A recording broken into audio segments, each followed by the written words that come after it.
Morning জানাই। আসলাম বানার্জি মোমের ফ্যাক্টরিতে, অনেকদিন পরে আবার আসলাম, এই জন্য ভাবলাম একটা ভিডিও করে দিই। তো বিভিন্ন শ্রেণী পূজা আগামী মঙ্গলবার, তো ওইটার জন্য আসলাম। কী প্রস্তুতি চলছে, ওনাদের কী কর্মব্যস্ততা চলছে, ওইটার জন্যই আসলাম।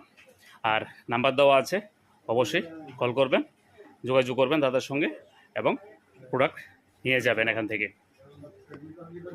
তো সকাল সকাল তো খুব ব্যস্ততার মধ্যে আছে, অনেকেই এসেছেন প্রোডাক্ট নিয়ে যাওয়ার জন্য, মোম নিয়ে যাওয়ার জন্য, কারণ স্ট্যান্ড মোম এই সময়টার মধ্যে খুব ভালো চলে।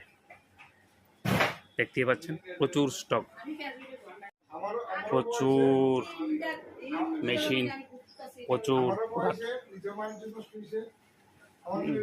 অভাব নেই মেশিনগুলা।